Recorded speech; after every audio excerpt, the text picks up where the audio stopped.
اس نے تمہارے لیے دین کا وہی طریقہ مقرر کیا جس کا حکم اس نے نوح علیہ السلام کو دیا تھا، اور اے محمد جسے اب ہم تمہاری طرف وحی کے ذریعے بھیج رہے ہیں، اور جس کی ہدایت ہم ابراہیم اور موسیٰ اور عیسیٰ علیہ السلام کو دے چکے ہیں، اس تاکید کے ساتھ کہ قائم کرو اس دین کو اور اس میں متفرق نہ ہو جاؤ، یعنی دین پر عمل کرو اور باہم اختلافات مت کرو۔ وہ چیز ان مشرکین کو سخت ناگوار ہوئی ہے جس کی طرف اے محمد صلی اللہ علیہ وسلم تم انہیں دعوت دے رہے ہو۔ اللہ جسے چاہتا ہے اپنا کر لیتا ہے، اور وہ اپنی طرف آنے کا راستہ اسی کو دکھاتا ہے جو اس کی طرف رجوع کرے، یعنی جو ہدایت پانا چاہے، جس کو اللہ سے ملاقات کی محبت ہو، اللہ کے قرب کا شوق ہو، پھر اللہ تعالیٰ اس کو اپنا راستہ دکھا دیتا ہے۔ لوگوں میں جو تفرقہ رونما ہوا وہ اس کے بعد ہوا کہ ان کے پاس علم آ چکا تھا، یعنی تفرقے کا سبب یہ نہیں تھا کہ اللہ نے انبیاء نہیں بھیجے، اللہ نے وہ بھیجے تھے، علم بھی موجود تھا، لیکن وجہ کیا ہوئی؟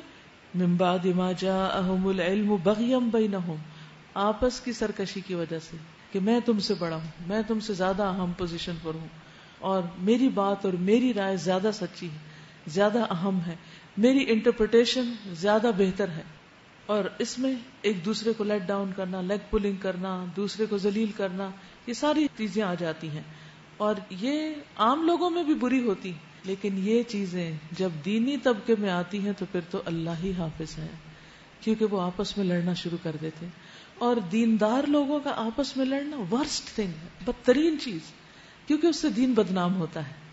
جس چیز کو انسان اللہ کا نام لے کے شروع کرے، جس چیز کو انسان اللہ کی خاطر کہے، پھر اس میں اپنی ذات کو لے آئے، پھر اس میں اپنی مرضی کرنے لگے، اور پھر اس میں اللہ کی نافرمانیاں شروع کر دے اور دوسروں کو لیٹ ڈاؤن کرے اور نیچا دکھائے، تو پھر اس سے بدترین چیز کوئی نہیں ہو سکتی، کیونکہ جو شخص ایسے دیندار لوگوں کے قریب آئے گا ان کی بری اسمیل سے بھی دور بھاگ جائے گا کہ یہ تو اپنی ذات کے لیے کچھ لڑ جگڑ رہے ہیں، یہاں دین اور اخلاص کچھ نہیں، کیونکہ اخلاص کے اندر ایک اٹریکشن ہوتی ہے، ایک پل ہوتی ہے، وہ انسان کو اپنی طرف کھینچ لیتا ہے، لیکن جب انسان مطلب خور ہوتا ہے اور انسان کی نیت خراب ہوتی ہے، اس کی نیت پہ فطور ہوتا ہے، تو اس کی بھی وائبز ہوتی ہیں، وہ بھی دوسرے تک پہنچ جاتی ہیں، اور اس طرح لوگ دین کی طرف آنے کی بجائے دور بھاگنے لگتے ہیں۔ تو جہاں کہیں نفس کوئی شرارت کرے، جہاں کہیں انسان اپنے نفس کی بڑائی کی وجہ سے کسی کو نیچا گرانے کی کوشش میں ہو، کسی بھی ایسے کام میں جو اللہ کی خاطر کیا گیا ہو، تو فوراً متنبہ ہو جانا چاہیے کہ شیطان کی چال ہے، اور اس سے جتنا جلد ہو سکے انسان باہر نکلے۔ تو بنی اسرائیل اور پچھلی قومیں جو تھی ان کے دیندار طبقوں کا حال بتایا جا رہا ہے کہ ان کی جو بغی تھی، یعنی بغض، اناد، حسد اور تکبر، اس کی وجہ سے ان کے درمیان تفرقہ بازی ہوئی، اختلافات ہوئے۔ وَلَوْلَا كَلِمَةٌ سَبَقَتْ مِن رَبِّكَ، اگر تیرا رب پہلے یہ نہ فرما چکا ہوتا کہ ایک وقت مقرر تک فیصلہ ملتوی رکھا جائے گا تو ان کا قضیہ چکا دیا گیا ہوتا۔ اور حقیقت یہ ہے کہ اگلوں کے بعد جو لوگ کتاب کے وارث بنائے گئے وہ اس کی طرف سے بڑے اضطراب انگیز شک میں پڑے ہوئے ہیں۔ چونکہ یہ حالت پیدا ہو چکی ہے، اس لیے اے محمد صلی اللہ علیہ وسلم اب تم اس دین کی طرف دعوت دو، اور جس طرح تمہیں حکم دیا گیا ہے اس پر مضبوطی کے ساتھ قائم ہو جاؤ، اور ان لوگوں کی خواہشات کا اتباع نہ کرو۔ ان سے کہہ دو کہ اللہ نے جو کتاب بھی نازل کی ہے میں اس پر ایمان لایا، میں اس پر ایمان لایا، مجھے حکم دیا گیا ہے کہ میں تمہارے درمیان انصاف کروں، اللہ ہی ہمارا رب ہے اور تمہارا رب بھی، ہمارے اعمال ہمارے لیے ہیں اور تمہارے اعمال تمہارے لیے، اور ہمارے اور تمہارے درمیان کوئی جھگڑا نہیں ہے۔ یعنی معقول دلائل ہم نے دے دی ہیں، اس کے بعد اگر تم نہیں سمجھتے تو تمہاری مرضی، اب ہمیں تم سے سروکار نہیں، ہمارا مقصد تھا پیغام پہنچا دینا، وہ ہم نے پہنچا دیا۔ اللہ یجمع بیننا وإلیہ المصیر، اللہ ہی ہم سب کو ایک روز جمع کرے گا اور اسی کی طرف سب کو پلٹنا ہے۔ والذین یحاجون فی اللہ من بعد ما استجیب له حجتهم داحضۃ عند ربهم وعلیہم غضب ولہم عذاب شدید۔ اللہ کی دعوت پر لبیک کہے جانے کے بعد جو لوگ لبیک کہنے والوں سے اللہ کے دین کے معاملے میں جھگڑتے ہیں، ان کی حجت بازی ان کے رب کے نزدیک باطل ہے، ان پر اس کا غضب ہے اور ان کے لیے سخت عذاب ہے۔ اللہ الذی انزل الکتاب بالحق والمیزان وہ اللہ ہی ہے جس نے حق کے ساتھ یہ کتاب اور میزان نازل کی ہے. کتاب اور میزان یعنی میزان سے مراد شریعت ہے جو ایک فرقان کی حیثیت رکھتی ہے جس پر ہر چیز کو پرکھ کر ناپ تول کے دیکھا جاتا ہے کہ اللہ کی مرضی کے مطابق ہے یا نہیں. اور تمہیں کیا خبر شاید کہ فیصلے کی گھڑی قریب آ لگی ہو. شاید کہ فیصلے کی گھڑی قریب آ لگی ہو. ایک تو قیامت کا دن آنا ہی ہے، لیکن اس سے پہلے کچھ قیامت کے قریب آنے کی علامات بھی ہیں جن کا آغاز نبی صلی اللہ علیہ وسلم کے زمانے سے شروع ہو گیا. آپ کا آنا دراصل ایک طرح سے قیامت کی علامت بھی ہے کہ آپ کے بعد اور کوئی نبی نہیں آئے گا. آپ نے فرمایا انا والساعۃ کہاتین، میں اور قیامت بالکل یوں ساتھ ساتھ ہیں، یعنی میرے بیچ میں کوئی اور نبی نہیں آئے گا. پھر اسی طرح نبی صلی اللہ علیہ وسلم نے کچھ چیزوں کی طرف توجہ دلائی ہے ہماری. یہ بھی آپ کی بہت مہربانی ہے کہ آپ نے ہمیں اس بڑے حادثے سے پہلے علامتیں بتا دی تاکہ ہم ان علامتوں کو دیکھ کر مزید خبردار ہوں اور اپنے رویے کو بدلیں، اپنے اعمال میں تبدیلی پیدا کریں. کیا ہیں کچھ علامتیں؟ رسول اللہ صلی اللہ علیہ وسلم نے فرمایا قیامت کے قریب ہونے کی علامت یہ ہے کہ برے لوگوں کو مرتبوں میں بلند کر دیا جائے گا، ان کی حکومت ہوگی. نیک لوگوں کو گرا دیا جائے گا، باتیں زیادہ ہوں گی، عمل محدود ہوگا. لوگوں کو مثنات قرآن پڑھائے گا اور ان میں کوئی ایسا نہیں ہوگا جو اس کا رد کرے. کہا گیا کہ اس سے کیا مراد ہے، یعنی مثنات سے کیا مراد ہے؟ فرمایا جس نے اللہ عز و جل کی کتاب کے علاوہ سب کچھ لکھا پڑھا ہوگا، یعنی بڑی بڑی ڈگریاں ہوں گی اس کے پاس، لیکن قرآن کو اس نے باقاعدہ پڑھا سمجھا نہیں ہوگا، لیکن لوگوں کو درس دینا شروع کر دے گا، لوگوں کو ریلیجن کے بارے میں بتانے لگے گا اور گمراہ کرے گا.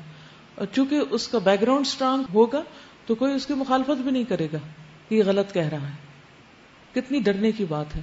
ہمیشہ جب کوئی سکھانے پڑھانے آئے آپ کو تو یہ ضرور دیکھیے کہ یہ کس چیز کی دعوت دے رہا ہے، کہ کیا باتیں کر رہا ہے. کیا واقعی وہ اللہ اور اس کے رسول صلی اللہ علیہ وسلم کی بتائی ہوئی ہے یا وہ صرف اپنی خواہش نفس سے بات کر رہا ہے. تو کسی کی دنیاوی ڈگری اس کو اس بات کے لیے ایلیجیبل نہیں کرتی کہ وہ دین کے معاملے میں رائے اور فتویٰ دینا شروع کر دے. ایک اور علامت رسول اللہ صلی اللہ علیہ وسلم نے فرمایا یہ چیز بھی قیامت کی علامات میں سے ہے کہ آدمی 2 رکعت نماز پڑھے بغیر مسجد سے گزر جائے گا. یعنی مسجد میں آئے گا سیر و تفریح کے لیے لیکن نماز نہیں پڑھے گا اس میں، کیونکہ تحیت المسجد 2 رکعت جو ہے نماز مسجد کا حق ہے. ایک اور علامت قیامت کی کیا ہے کہ انسان صرف اپنی جان پہچان کے آدمی کو سلام کرے گا، بلکہ بعض اوقات تو لوگ نام لے کے سلام کرتے ہیں اور باقیوں کو سلام نہیں کرتے. تو ہمیں اس سنت کو زندہ کرنا ہے کہ اس کو بھی سلام کرو جس کو تم جانتے اور اس کو بھی جس کو نہیں جانتے. ایک دوسرے سے اجنبی بن کے نہ رہا کریں. وہ لوگ جنت میں نہیں جائیں گے جو آپس میں محبت نہیں کرتے اور جن کا ایمان مضبوط نہیں. تو اس لیے ہر ایک کو سلام کریں، آپ کی طرف سے پہل ہونی چاہیے. پھر اچانک موت بھی قیامت کی آمد کی علامات میں سے ہے. رسول اللہ صلی اللہ علیہ وسلم نے فرمایا قرب قیامت میں سے یہ بھی ہے کہ چاند موٹا اور بڑا سامنے نظر آئے گا، سپر مون، اور کہا جائے گا یہ تو وہ 2 دن کا چاند ہے، اور یہ کہ مسجدوں کو گزرگاہ بنا لیا جائے گا اور اچانک موت ظاہر ہوگی، سڈن ڈیتھس. تو ان چیزوں کو دیکھ کر ہمارے دل میں خوف آنا چاہیے، نہ کہ ہم ایکسائٹیڈ ہو کے اس کو ایک سوشل ایونٹ بنا لیں اور آپس میں ایک دوسرے کے ساتھ صرف تبصرے کرتے رہیں. کوئی فوت ہو جاتا ہے تب بھی لوگ صرف تبصرے باتیں ہی کرتے چلے جاتے ہیں، اور اسی طرح اگر چاند میں کوئی تبدیلی نظر آتی ہے تو بھی آخرت کو یاد نہیں کرتے. مومن کی زندگی آخرت اورینٹڈ ہوتی ہے، وہ ہر چیز سے سبق لے رہا ہوتا ہے اور اس چیز کے ختم ہو جانے کی فکر کرتے ہوئے اپنی آخرت کے بارے میں پریشان ہوتا ہے کہ وہاں اس کا کیا بنے گا. یستعجل بها الذین لا یؤمنون بها، جو لوگ اس کے آنے پر ایمان نہیں رکھتے وہ تو اس کے لیے جلدی مچاتے ہیں، مگر جو اس پر ایمان رکھتے ہیں وہ اس سے ڈر جاتے ہیں اور جانتے ہیں کہ یقیناً وہ آنے والی ہے. خوب سن لو، جو لوگ اس گھڑی کے آنے میں شک ڈالنے والی بحثیں کرتے ہیں وہ گمراہی میں بہت دور نکل گئے ہیں. اللہ اپنے بندوں پر بہت مہربان ہے، جسے جو چاہتا ہے رزق عطا کرتا ہے اور وہ بڑی قوت والا ہے اور زبردست ہے.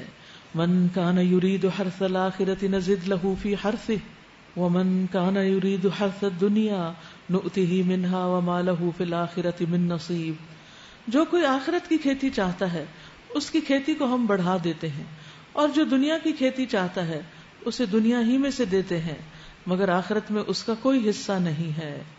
کیا یہ لوگ کچھ ایسے شریک رکھتے ہیں جنہوں نے ان کے لیے دین کی نوعیت رکھنے والا ایک ایسا طریقہ مقرر کر دیا ہے جس کا اللہ نے انہیں اذن نہیں دیا، یعنی اللہ کے علاوہ وہ اور دوسرے لوگ جو اللہ کے قانون کے خلاف قانون بناتے ہیں، یا شرک اور معاصی جن کا اللہ نے حکم نہیں دیا، ان کے بنائے ہوئے شریکوں نے انسانوں کو اس راہ پہ لگا دیا ہے۔ اگر فیصلے کی بات پہلے طے نہ کی گئی ہوتی تو ان کا قضیہ چکا دیا گیا ہوتا۔ یقیناً ان ظالموں کے لیے دردناک عذاب ہے، یعنی جو بھی کوئی ایسا کرے اللہ کے مقابلے میں، کوئی اور دین لانے کی کوشش کرے، کوئی اور شریعت لانے کی کوشش کرے، تم دیکھو گے کہ یہ ظالم اس وقت اپنے کیے کے انجام سے ڈر رہے ہوں گے اور وہ ان پر آ کر رہے گا، بخلاف اس کے جو لوگ ایمان لے آئے ہیں اور جنہوں نے نیک عمل کیے ہیں وہ جنت کے گلستانوں میں ہوں گے، جو کچھ بھی وہ چاہیں گے اپنے رب کے ہاں پائیں گے، یہی بڑا فضل ہے۔ ذالک الذی یبشر اللہ عبادہ الذین آمنوا وعملوا الصالحات، یہ ہے وہ چیز جس کی خوشخبری اللہ اپنے ان بندوں کو دیتا ہے جنہوں نے مان لیا اور نیک عمل کیے۔ اے نبی صلی اللہ علیہ وسلم، ان لوگوں سے کہہ دیجئے کہ میں اس کام پر تم سے کسی اجر کا طالب نہیں ہوں، البتہ قرابت کی محبت ضرور چاہتا ہوں، یعنی تم میرے رشتہ دار بھی تو ہو، تمہیں اس کا ہی پاس کر لینا چاہیے اور یہ مخالفت دین کی چھوڑ دینی چاہیے۔ جو کوئی بھلائی کمائے گا ہم اس کے لیے اس بھلائی میں خوبی کا اضافہ کر دیں گے، یعنی نیکی کرنے والوں کو ان کا اجر کئی گنا بڑھا چڑھا کر دیں گے۔ ان اللہ غفور شکور، بے شک اللہ تعالی بخشنے والا ہے، بہت قدردان ہے۔ ام یقولون افترى علی اللہ کذبا، کیا یہ لوگ کہتے ہیں کہ اس شخص نے اللہ پر جھوٹا بہتان گھڑ لیا؟ اگر اللہ چاہے تو تمہارے دل پر مہر لگا دے، وہ باطل کو مٹا دیتا ہے اور حق کو اپنے فرمانوں سے حق کر دکھاتا ہے، سینوں کے چھپے ہوئے راز جانتا ہے، وہی ہے جو اپنے بندوں سے توبہ قبول کرتا ہے اور برائیوں سے درگزر کرتا ہے، حالانکہ تم لوگوں کے سب افعال کا اسے علم ہے، وہ ایمان لانے والوں اور نیک عمل کرنے والوں کی دعا قبول کرتا ہے۔ وَهُوَ الَّذِي يَقْبَلُ التَّوْبَةَ عَنْ عِبَادِهِ وَيَعْفُو عَنِ السَّيِّئَاتِ وَيَعْلَمُ مَا تَفْعَلُونَ وَيَسْتَجِيبُ، جواب دیتا ہے یعنی دعا کا، فَلْيَسْتَجِيبُوا لِي جہاتًا، وہ ایمان لانے والوں اور نیک عمل کرنے والوں کی دعا قبول کرتا ہے اور اپنے فضل سے ان کو اور زیادہ دیتا ہے، رہے انکار کرنے والے تو ان کے لیے بہت سخت سزا ہے۔ وَلَوْ بَسَطَ اللَّهُ الرِّزْقَ لِعِبَادِهِ لَبَغَوْا فِي الْأَرْضِ وَلَٰكِن يُنَزِّلُ بِقَدَرٍ مَّا يَشَاءُ إِنَّهُ بِعِبَادِهِ خَبِيرٌ بَصِيرٌ، اگر اللہ اپنے سب بندوں کو کھلا رزق دے دیتا، یعنی ہر ایک کے پاس بہت کچھ ہوتا، تو زمین میں سرکشی کا طوفان برپا کر دیتے وہ، یعنی کوئی کسی کو خاطر میں نہ لاتا۔ آج بھی آپ دیکھیں نا، جس کے پاس دوسرے کے مقابلے میں زیادہ ہوتا ہے تو جس کے پاس نہیں اس کے ساتھ وہ کیا معاملہ کرتا ہے، سوچئے ذرا۔ بچوں سے شروع کیجئے، اسکول میں چھوٹی کلاسز کے بچے اپنے لنچز کے اوپر اور جس گاڑی میں وہ بیٹھ کر آتے ہیں ان کی وجہ سے دوسرے بچوں پر فخر جتا رہے ہوتے ہیں، انہوں نے کہیں سے سیکھا ہوتا ہے نا یہ فخر، پھر یہی ذہنیت آگے بڑھتی، جو بڑے ہوتے جاتے ہیں وہ ایک کلاس سسٹم بنتا جاتا ہے اور ڈسٹنسز آتے جاتے ہیں، اس کو اس سے نہیں ملنا، اس کو اس سے دوستی نہیں کرنا، ایمان کا رشتہ اور اللہ کی خاطر محبت تو بالکل ہی دور گئی۔ اگر یہی معیار نبی صلی اللہ علیہ وسلم کے ہاں ہوتا تو پھر حضرت بلال سے تو کوئی محبت نہ کرتا۔ پھر اس کے بعد جب شادی ہوتی ہے تو اس میں بھی کیا ہوتا ہے، رشتہ کہاں تلاش کیا جاتا ہے، اپنے سے زیادہ والے میں ہی، اپنے جیسے میں بھی لوگ نہیں کرتے اور کم والے کو تو نگاہ میں ہی نہیں رکھتے، حالانکہ بعد میں اسی کی وجہ سے کتنی مشکلات ہوتی ہیں۔ پھر جب خدا خدا کر کے رشتہ ہو جاتا ہے تو شادی کے بعد پھر کیا حال ہوتا ہے، کیا لڑکیوں کو یا لڑکے کو بھی ایون اس کے ماں باپ کے کام یا کاروبار یا جاب کے حوالے سے تانے نہیں دیے جاتے؟ تو یہ ایک ایسا خناس ہے جو لوگوں کے ذہنوں میں بھرا ہوا ہے کہ ذرا سی اللہ تعالیٰ ان کو نعمت دیتا ہے تو وہ دوسروں کو حقیر سمجھنے لگ جاتے ہیں۔ ہمیں ہر ایک کو عزت دینی ہے، چاہے کوئی کہیں بھی ہے، اور یہ تو بالکل جاہلیت والے تانے ہوتے ہیں کہ جس میں انسان کسی کو اس کی غربت کا یا حسب نسب کا یا خاندان کا تانا دے یا کسی ایسی چیز کا، یا اپنی کسی دنیاوی پوزیشن یا مال و دولت یا کسی بھی ایسی چیز پر فخر کرے یا اپنے آپ کو بڑی چیز سمجھے کہ پدرم سلطان بود، میرا باپ سلطان تھا۔ بھی تم کیا ہو؟ اپنے آپ کو بھی تو دیکھو، صرف باپ کے بلبوتے پر تم کوئی چیز نہیں ہو۔ باپ نے جو کچھ کیا کمایا وہ نیک نامی اس کے ساتھ چلی جائے گی اور تمہارے لیے وہ ہے جو تم کرو گے۔ تو اس لیے ہم سب کو اس بات سے بچنے کی ضرورت ہے۔ یاد رکھیے جس کے دل میں رائی کے دانے برابر بھی تکبر ہو وہ جنت میں نہیں جائے گا. اور یہ سب تکبر کی علامتیں ہوتی ہیں کہ جس میں انسان اپنے خاندان اور مال اور اولاد اور گاڑیوں اور کھیتوں اور فصلوں کی بڑائیاں اور شیخیاں بگاڑتا رہتا ہے. اس پر توبہ کرنی چاہیے اور اپنی غلطیوں کی معافی مانگنی چاہیے. فرمایا اللہ اپنے سب بندوں کو اگر کھلا رزق دے دیتا تو وہ زمین میں سرکشی کا طوفان برپا کر دیتے، یعنی جتنا فساد اب ہے اس سے کئی گنا اور زیادہ ہوتا، مگر وہ ایک حساب سے جتنا چاہتا ہے نازل کرتا ہے، کسی کو کم دیتا ہے کسی کو زیادہ دیتا ہے، اور دونوں کو آزمائش ہوتی ہے. یقیناً وہ اپنے بندوں سے باخبر ہے اور ان پر نگاہ رکھتا ہے. وہی ہے جو لوگوں کے مایوس ہو جانے کے بعد می برساتا ہے اور اپنی رحمت پھیلا دیتا ہے، اور وہی قابل تعریف ولی ہے. اس کی نشانیوں میں سے ہے یہ زمین اور آسمانوں کی پیدائش اور یہ جاندار مخلوقات جو اس نے دونوں جگہ پھیلا رکھی ہیں. وہ جب چاہے انہیں اکٹھا کر سکتا ہے. بکھیرا پھیلایا بھی اس نے، سمیٹے گا بھی وہی، چاہے انسان ہو چاہے پودے ہوں جو چیزیں بھی ہوں، اور یہ اس کے لیے کچھ مشکل نہیں. ہم تو جب کسی چیز کو پھیلا لیتے ہیں کسی کام کو پھر اس کا سمیٹنا محال ہو جاتا ہے. وما اصابک من مصیبت فبما کسبت ایدیکم، جو مصیبت بھی تم پر آتی ہے وہ تمہارے اپنے ہاتھوں کی کمائی سے آتی ہے. انڈر لائن غور کے قابل ہے. اللہ ہم سب کو معاف کر دے.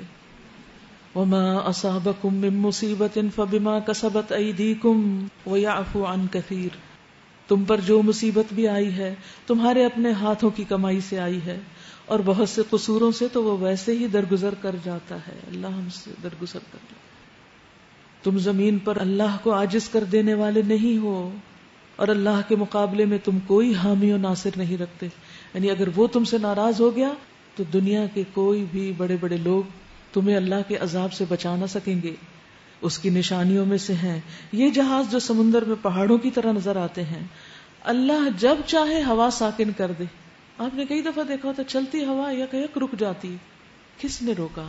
اور سمندر کے اوپر کشتیوں کے چلنے کے لیے تو ہوا بہت ضروری ہے. اللہ جب چاہے انہیں روک دے. یہ اللہ کی قدرت اور طاقت کا اظہار ہے. اور یہ سمندر کی پیٹھ پر کھڑے کے کھڑے رہ جائیں.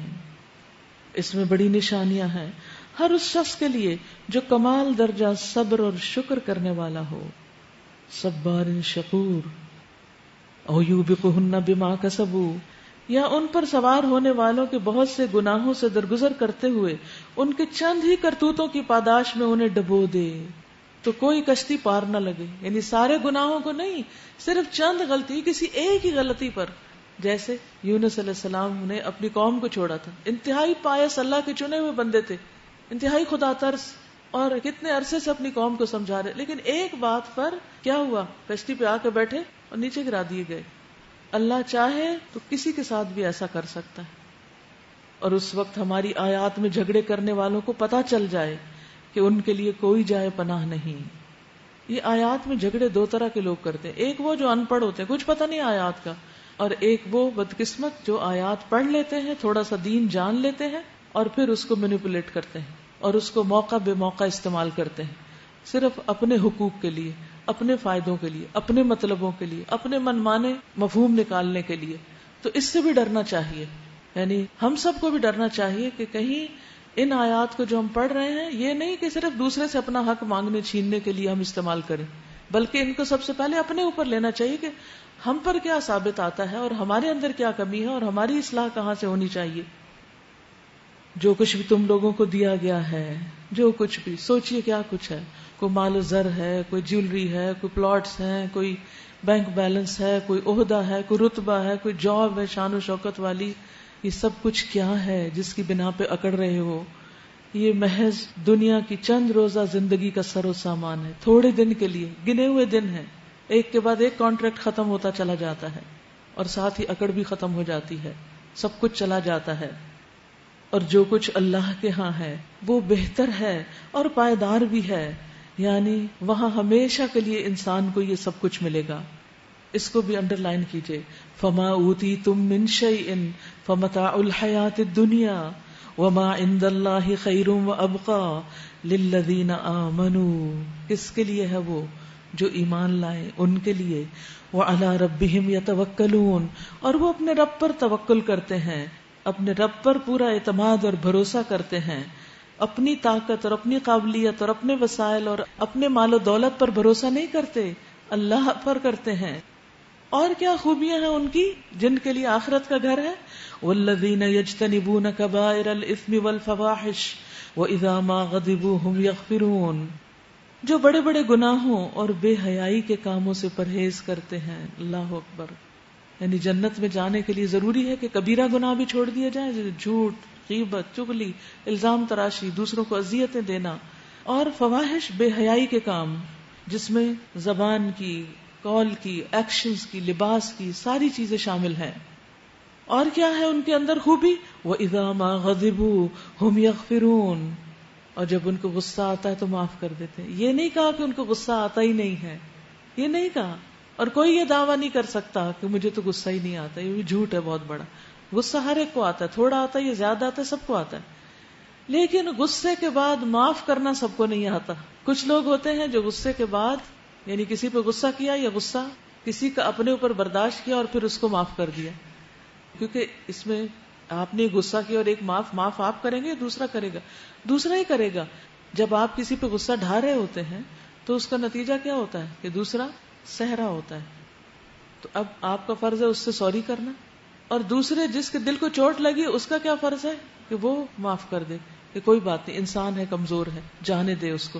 تب زندگی کی گاڑی چل سکتی. ورنہ اگر انسان چھوٹی چھوٹی باتوں کو انا کا مسئلہ بنا لے، یاد رکھیے غصہ آئے گا، جائے گا، معاف کرتے رہیں گے، پھر غلطیاں ہوں گی، پھر معاف کریں گے، زندگی کی گاڑی چلتی رہے گی. لیکن اگر کوئی شخص اس غصے کو لے کے گرہ باندھ لے کہ ہاں فلاں نے میرے ساتھ ایسا کیا، کیوں، میں تو اس کو کبھی بھی معاف نہیں کر سکتا. یہ جملہ آپ میں سے اکثر لوگوں نے سنا ہوگا، میں تو کبھی معاف نہیں کر. تو جو کبھی معاف کر نہیں سکتے وہ کبھی معاف کیے بھی نہیں جاتے پھر. اس لیے ان کو اپنی فکر بھی کرنی چاہیے، کیونکہ وہ بھی کسی نہ کسی کے ساتھ غصہ کر چکے ہوتے ہیں. اب دیکھیے کہ جن پر آپ غصہ کرتے رہتے ہیں نا، وہ بےچارے سہ کے پھر عادی ہو جاتے ہیں. اچھا، ان کا حال کیا ہوتا ہے؟ وہ سنی انسنی کرنا سیکھ جاتے ہیں، وہ کانوں میں روئی دے لیتے ہیں. ان کو پتا ہوتا ہے کہ یہ ان کی عادت ہے. لیکن سوچئے کہ بلڈ پریشر کس کا ہائی ہوتا ہے؟ غصہ کرنے والے کا یا سننے والے کا؟ کرنے والے کا. کس کی ہارٹ بیٹ تیز ہو رہی ہوتی ہے، کون تل میں لا رہا ہوتا ہے، کون ایک شوق میں جا رہا ہوتا ہے. جو غصہ کر رہا ہوتا ہے، جس پہ کیا جا رہا تھا اس کو بھی تکلیف پہنچتی ہے، لیکن کم ہوتی ہے، اس کے دل میں رہ جاتی ہے، اور اللہ چاہے تو وہ نکل بھی جاتی ہے. اور جب وہ عادی اور ڈھیٹ ہو جاتا ہے تو وہ بھی نہیں رہتی اس کو. وہ اس کو ایسے ہی جیسے ہوا کا ایک جھونکا ہو یا ایک آندھی طوفان آئے، دروازے بجیں اور اس کے بعد ٹھنڈک ہو جائے، بات ختم ہو جائے.